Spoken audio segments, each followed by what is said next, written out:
Assalamualaikum warahmatullahi wabarakatuh. Waalaikumsalam warahmatullahi wabarakatuh. Alhamdulillahirabbil alamin wa bihi nasta'in. Shalatu wassalamu ala asrofil anbiya'i wal mursalin wa ala alihi washabbihi ajmain. Kepada Bapak Kepala Sekolah yang saya hormati dan kepada Bapak Ibu guru yang saya hormati. Pertama-tama marilah kita panjatkan puji syukur kita terhadap kehadirat Allah Subhanahu wa taala, di mana berkat rahmatnya kita bisa berkumpul di sini dalam acara diseminasi budaya positif. Insya Allah tanpa halangan suatu apapun. Yang kedua kalinya sholawat serta salam kita agungkan kepada junjungan kita Nabi besar Muhammad Sallallahu Alaihi Wasallam yang kita nantikan syafaatnya di yaumul kiamah. Amin, Allahumma amin. Di sini saya sebagai moderator akan membacakan susunan acara, yaitu yang pertama pembukaan, yang kedua materi, dan yang ketiga penutup. Untuk pembukaan, mari kita buka acara dengan lafaz basmalah. Bismillahirrahmanirrahim. Untuk acara yang kedua yaitu materi yang akan disampaikan oleh Ibu Karti SPD. Kepada beliau, waktu dan tempat kami persilakan.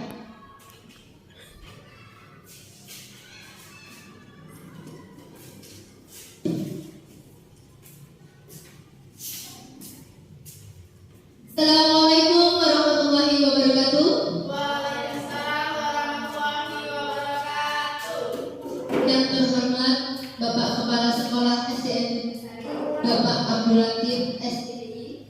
Yang terhormat Bapak Ibu Guru SDN Bimbing Sari. Pertama-tama marilah kita panjatkan puji syukur kehadirat Allah Subhanahu wa taala yang mana telah memberikan nikmat sehat kepada kita sehingga kita bisa kumpul di gedung SDN Bimbing Sari. Alhamdulillah, saya ucapkan terima kasih kepada Bapak Ibu Guru yang sudah menyempatkan hadir untuk memenuhi undangan dari kami dalam acara diseminasi budaya positif guna meningkatkan kedisiplinan sekolah. Salawat serta salam marilah kita sanjung agungkan kepada junjungan kita Nabi Allah Muhammad Sallallahu Alaihi Wasallam. Mudah-mudahan kita semua mendapat syafaat di yaumil akhir nanti. Amin, Allahumma amin. Bapak Ibu, saya di sini tidak bermaksud untuk menggurui. Saya di sini sama dengan panjenengan, masih dalam tahap belajar. Nah, untuk itu mari kita belajar bersama guna meningkatkan kedisiplinan sekolah kita dengan pembiasaan-pembiasaan yang positif. Oke, Bapak Ibu? Nah, langsung saja kita ke materi ya Bapak Ibu ya. Sebelumnya saya ucapkan selamat datang Bapak Ibu Guru hebat. Mari kita belajar bersama, berkolaborasi, saling mendukung demi mewujudkan disiplin positif di sekolah kita. Tepuk tangan dulu. Terima kasih. Nah, pada konsep utama modul budaya positif itu ada perubahan paradigma belajar, disiplin positif, kebutuhan dasar manusia, motivasi perilaku manusia, posisi kontrol restitusi, keyakinan kelas, dan segitiga restitusi. Ini akan kita ulas satu persatu ya Bapak Ibu ya. Yang pertama tentang perubahan paradigma belajar. Pembelajaran dengan paradigma baru. Pembelajaran dengan paradigma baru ini dirancang dengan prinsip pembelajaran yang berdiferensiasi sehingga setiap murid belajar sesuai dengan kebutuhan dengan tidak membedakan kodrat anak guna mewujudkan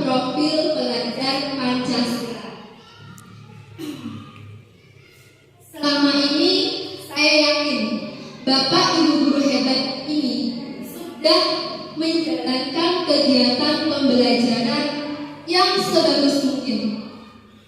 Hal itu terbukti bahwa Bapak Ibu sudah bisa menuntun anak dalam pembelajaran sesuai dengan kodrat anak, tidak membeda-bedakan dari karakter anaknya, tidak membeda-bedakan dari anak itu dari golongan ekonomi rendah ataupun tinggi, tidak membedakan dia unik ataupun tidak. Kita sudah menjalankan dengan semaksimal mungkin. Bapak Ibu guru adalah Bapak Ibu guru hebat. Semua ini kita jalankan sesuai dengan profil pelajar Pancasila. Masih ingat nggak profil pelajar Pancasila? Ingat apa tidak? Ada berapakah isinya? Profil pelajar Pancasila yang terdiri dari beriman, bertakwa kepada Tuhan Yang Maha Esa, berkebinekaan global, mandiri, gotong royong, dan bernalar kritis. Oke, selanjutnya yang kedua, yaitu disiplin positif. Disiplin. Kata disiplin itu asing apa tidak? Tidak. Apa sih disiplin itu, Pak?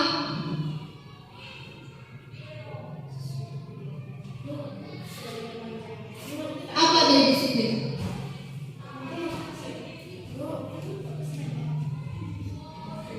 Disiplin adalah kegiatan yang dilakukan secara teratur. Boleh? Perasaan taat dan patuh terhadap nilai-nilai yang dipercaya merupakan tanggung jawabnya. Iya, bagus. Nah, dalam budaya kita, disiplin itu memiliki makna sesuatu yang dilakukan seseorang terhadap orang lain untuk mendapat kepatuhan, dan sering kita jumpai juga bahwa disiplin itu berhubungan dengan ketidaknyamanan. Orang menjalankan disiplin biasanya karena takut dihukum. Ya, nah di sini nanti kita menjalankan kedisiplinan karena takut dihukum, ya Pak Bu ya. Kita sebagai pendidik itu harus memiliki tujuan untuk menciptakan murid yang memiliki disiplin diri, sehingga mereka bisa berperilaku yang baik, mengacu pada nilai-nilai kebajikan universal, dan memiliki motivasi intrinsik, bukan eksternal, motivasi dalam diri.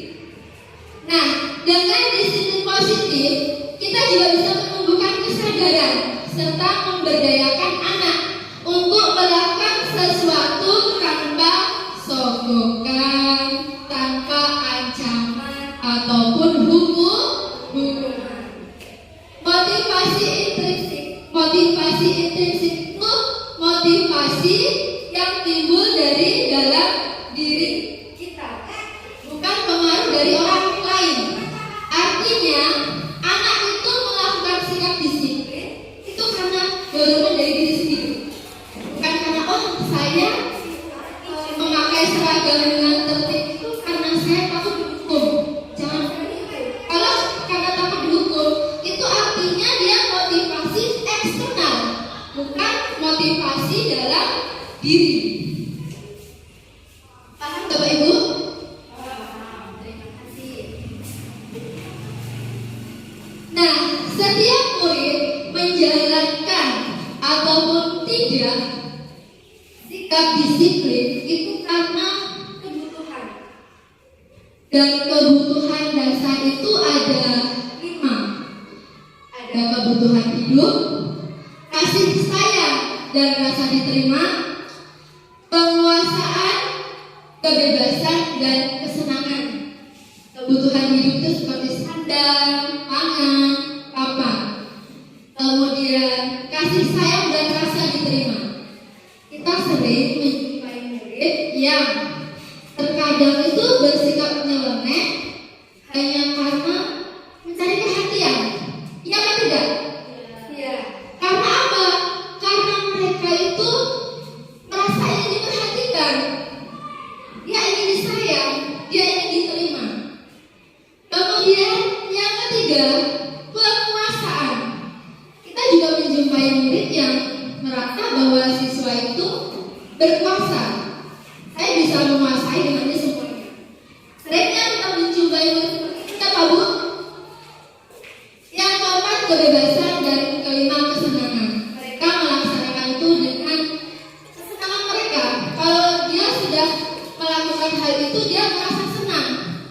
merasa bebas. Itulah artinya kebebasan dan kesenangan.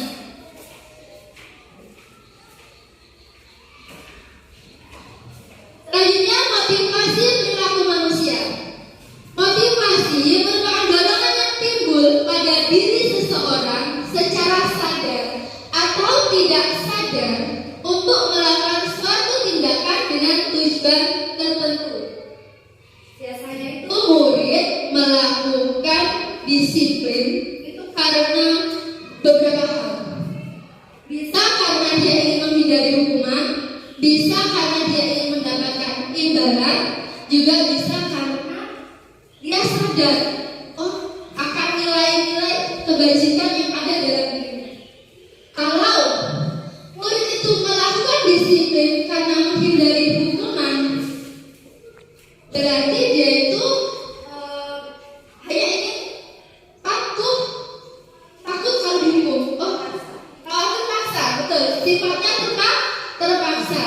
Berarti itu bukan motivasi intrinsik ya, bukan motivasi dalam diri. Artinya motivasi dari luar karena terpaksa. Disebut dengan motivasi ekstrinsik. Bagus. Yang kedua, mendapatkan imbalan. Mereka melakukan peraturan karena ingin dipuji. Karena ingin dipuji, mengharapkan penghargaan. Ini kalau mengharapkan penghargaan atau pujian, itu kira-kira motivasi dalam diri atau dari luar? Dari luar. Kalau dari luar itu intrinsik atau ekstrinsik? Iya, betul. Motivasi dari luar itu ekstrinsik. Yang ketiga, mereka sadar dengan nilai-nilai kebajikan diri sendiri. Murid melakukan disiplin positif karena sadar akan nilai kebajikan diri.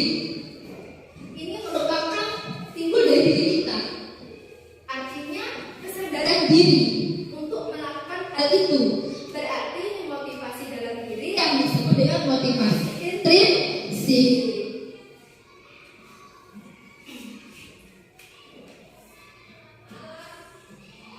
Yang ketiga, selanjutnya konsep disiplin dengan identitas gagal.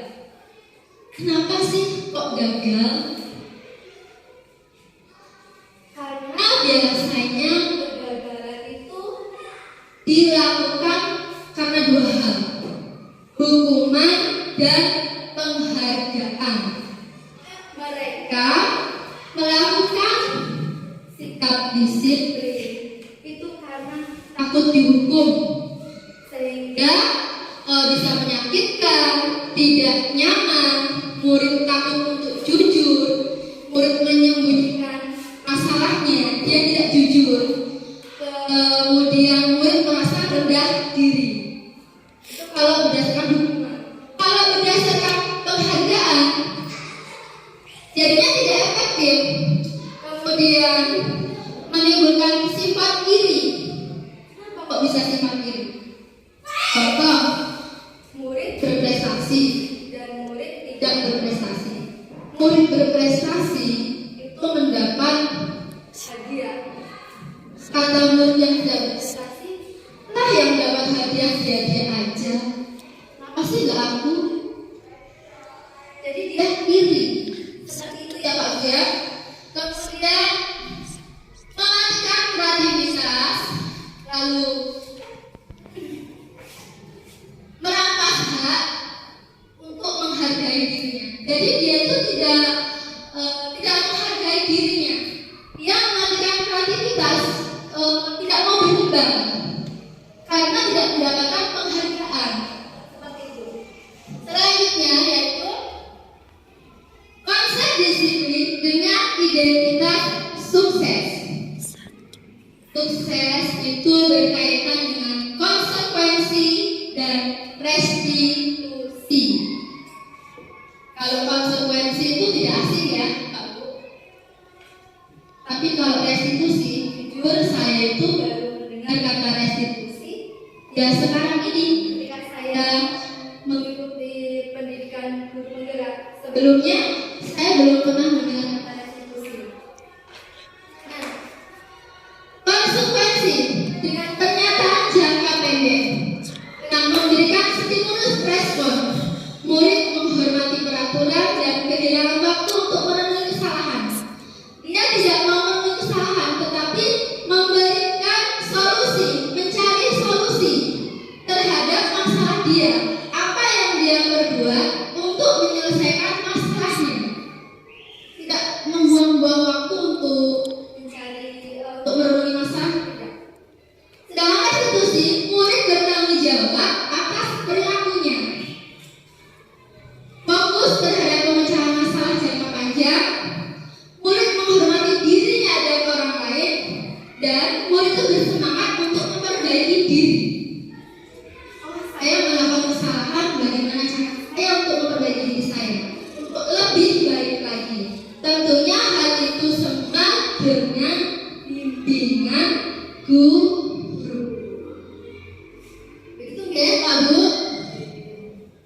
restitusi. Restitusi adalah proses menciptakan kondisi bagi buruh untuk memperbaiki kesalahan sehingga mereka kembali pada kelompok mereka dengan karakter yang lebih baik. Nah, ciri-ciri dari restitusi itu: satu, bukan menebus kesalahan, tetapi belajar dari kesalahan.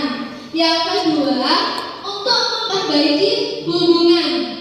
Yang ketiga, tawaran, bukan paksaan. Jadi kita memberikan tawaran kepada yang tersebut bukan untuk memaksa. Keempat, mencari kebutuhan dasar yang mendasari tindakannya. Yang kelima, fokus terhadap karakter, bukan tindakan. Yang keenam, menguatkan untuk fokus terhadap solusi.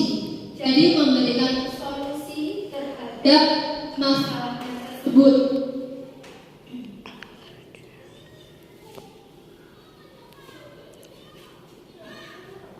Di sini ada perbedaannya ya Pak Bu ya, tentang hukuman, konsekuensi dan restitusi. Jika kita menjalankan dengan hukuman, guru itu akan menghukum murid tersebut dengan misalnya dengan lari keliling lapangan, sehingga guru itu bersikap marah.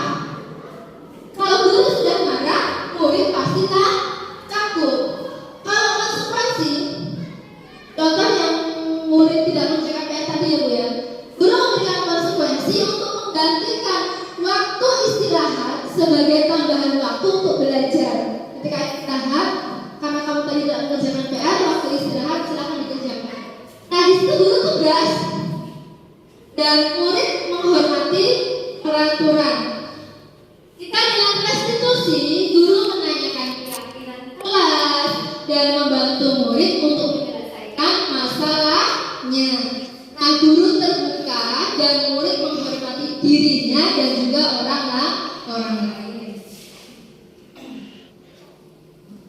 Nah, ada 5 posisi kontrol. Yang pertama, menghukum. Yang kedua, membuat merasa bersalah. Yang ketiga, teman. 4, pemantau.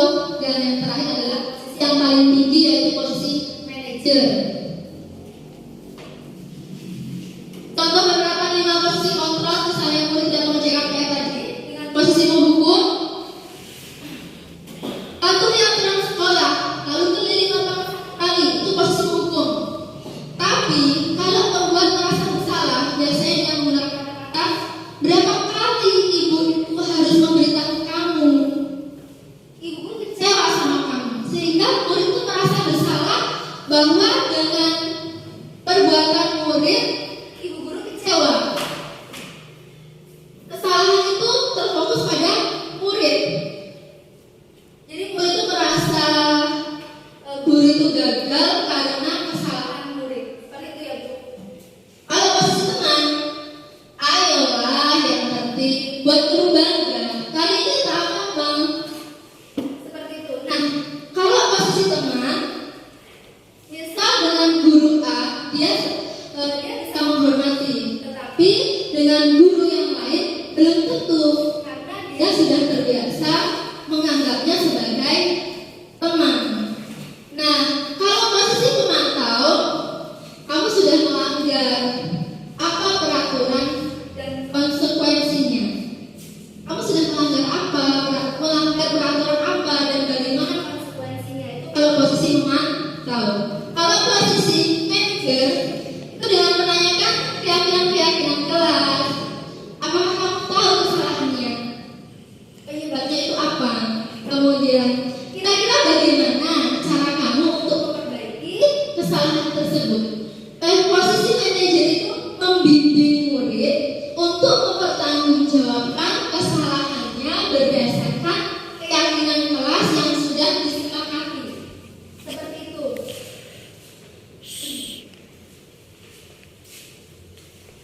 Nah, kenapa kok keyakinan kelas? Kenapa bukan peraturan kelas? Sebelum saya menjawab pertanyaan tersebut, saya memberikan pertanyaan. Mengapa kita memiliki peraturan tentang penggunaan helm saat mengendarai motor? Demi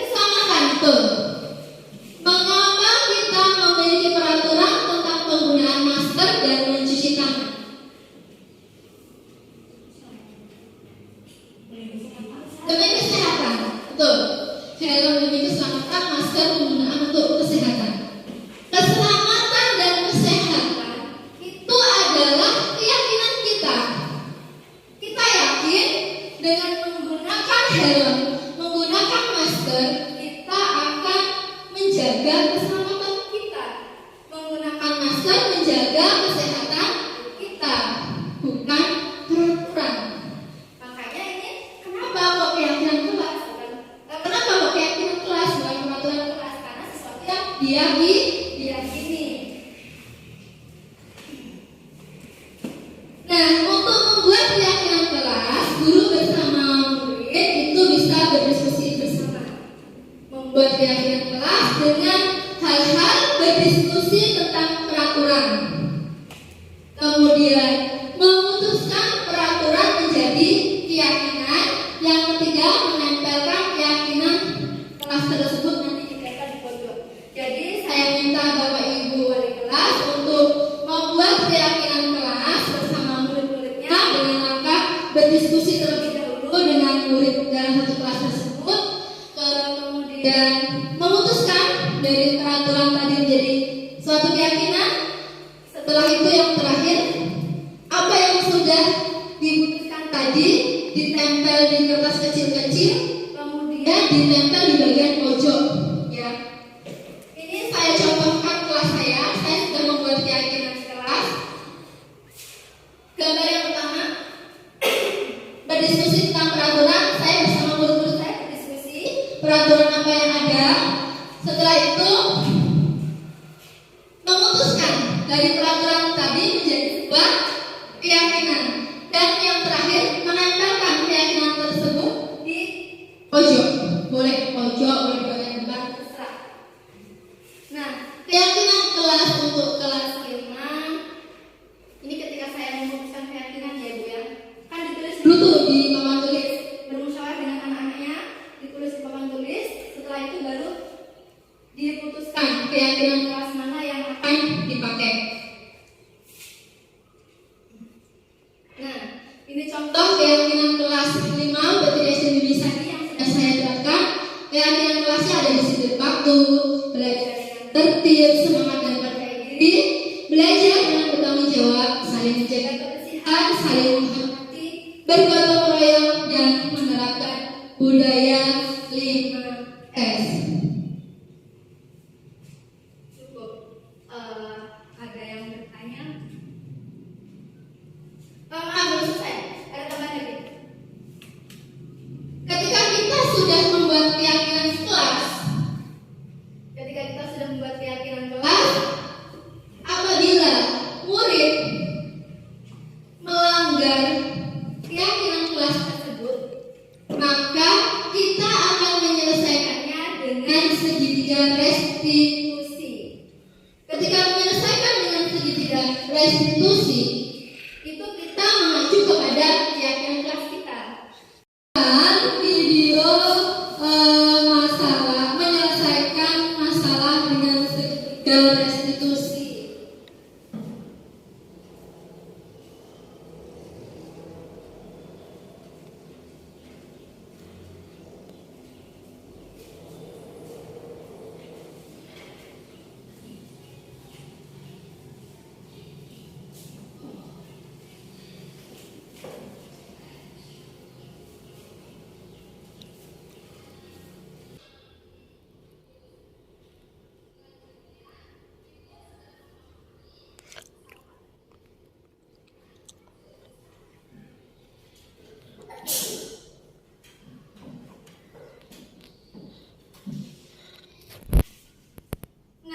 Dalam video tadi itu kan ditampilkan bahwa ada seorang murid yang tidak mengerjakan PR.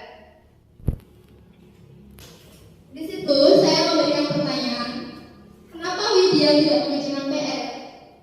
Kata Widya, karena saya ngomong Bu, saya ngomong pulang sekolah itu ngomong.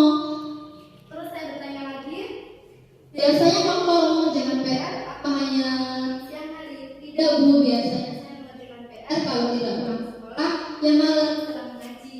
Tetapi ketika malam itu saya ngantuk, pulang ngaji langsung tidur. Nah,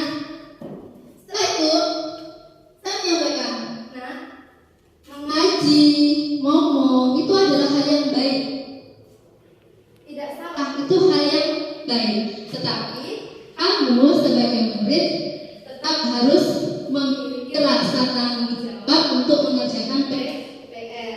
Nah, setiap manusia itu melakukan kesalahan wajar. Ibu juga manusia biasa yang selalu sering melakukan kesalahan karena saya bukan manusia sempurna. Nah, kira-kira ketika Widya tidak mengerjakan PR, itu melanggar keyakinan keras apa tidak? Widya menjawab melanggar. Nah, melanggar keyakinan keras yang mana? Rasa tanggung jawab Bu mengerjakan PR tidak tepat waktu. Nah, kalau dia sudah mengetahui melanggar keyakinan keras, rasa tanggung jawab tidak mengerjakan PR tepat waktu, solusi apa yang akan kamu tempuh? Kata Widya, saya akan ngomong setelah saya mengerjakan PR. Tapi kalau PR-nya susah, rumit, tidak selesai, bagaimana? Akan saya lanjutkan malam setelah mengaji. Nah, artinya Widya bisa memperbaiki kesalahannya dengan melihat kembali keyakinan-keyakinan kelas yang sudah disepakati pada kelas tersebut.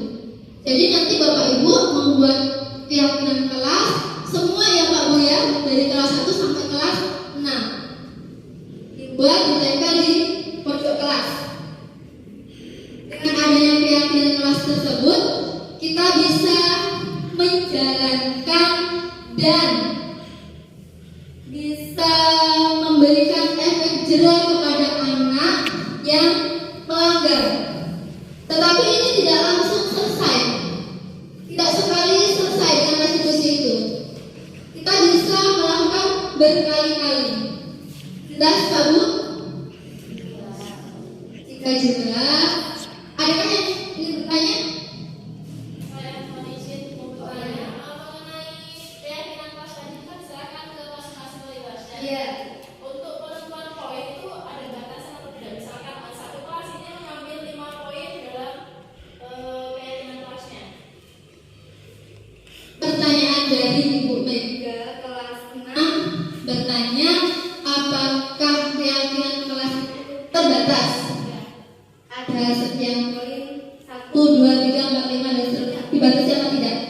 Untuk keyakinan kelas tidak dibatasi.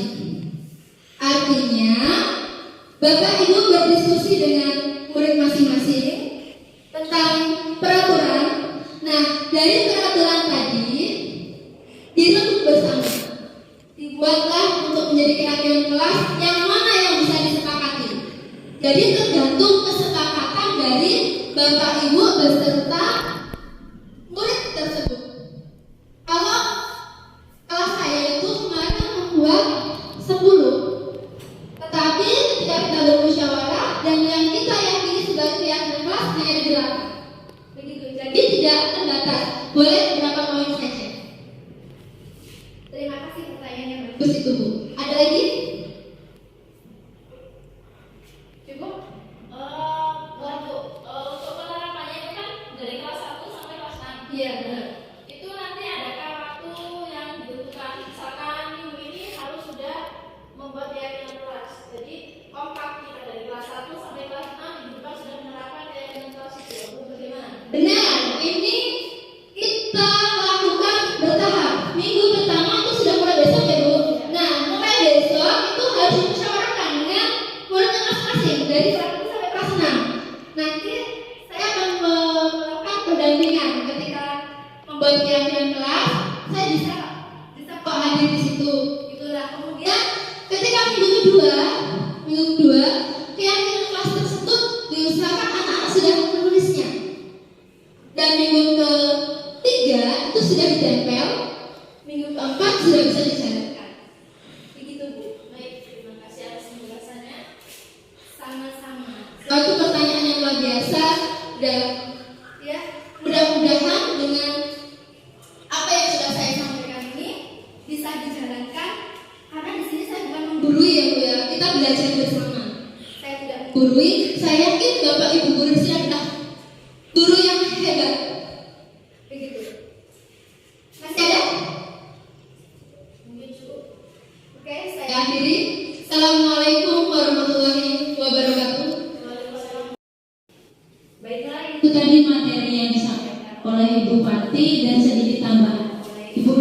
samawati. Semoga kita bisa menjalankan materi yang disampaikan oleh beliau dengan baik. Selanjutnya untuk acara penutup, kita tutup acara dengan lafaz hamdalah. Kurang lebihnya saya mohon maaf, saya akhiri. Wassalamualaikum